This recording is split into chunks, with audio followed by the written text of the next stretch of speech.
Abenduaren 20an, Arrankudiagako eta Soioko musika eskolak urte amaierako kontzertua eskaini zuen. Umeak, gazteak eta helduak. Adin guztietako arrankudiagarrak eta soiotarrak 10 bat kantako emanaldia burutu zuten.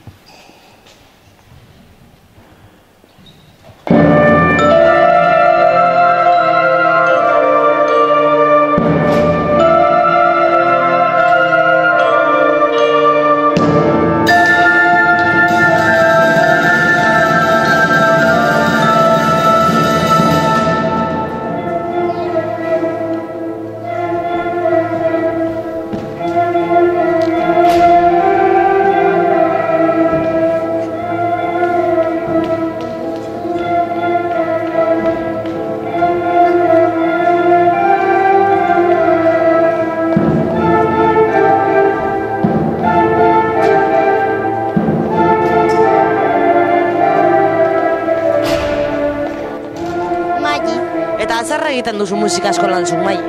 Abestu eta jo pianoa. Bai, zenbatero, astean zenbatero. Abestu birritan eta piano baten. Eta zer biltzen zarete, lagun asko? Segun. Eta ondo pasatzen duzu? Bai. Zergatik joaten zara musika eskolara?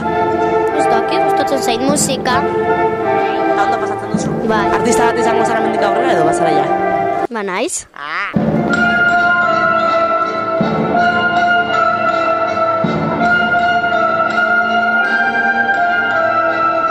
Bai, zer gustatu zaizu gehien? Ba dena, oso ondo abestuten dabe umeak eta oso pozik gauz. Zer gustatu zaizu gehien? Umeak. Zergatik? Bakit, igual alabak dudako hor.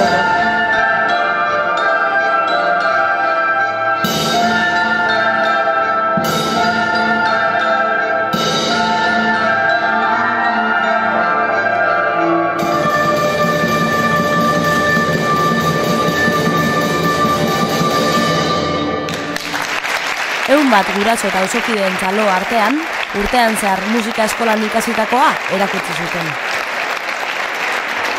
Zenbat ikasle ditu musika eskolak?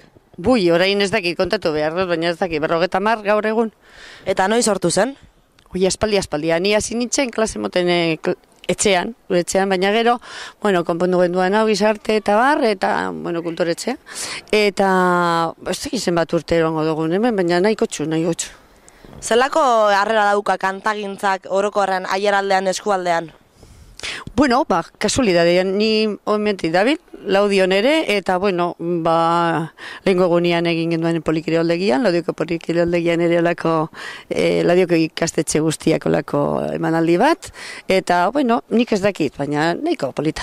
Ugaon ere badago, eta hainbat lekutan. Eta zelako doinua dauka aiarako kantazaletasunak?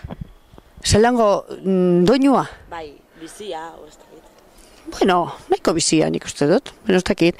Gazteak uste dut gero eta gitxiago abesten dozuela, baina, emetik aurrera saietuko gara Euskal Herria igotzen, eta ia igotzen dugun aiara aldea ere bai.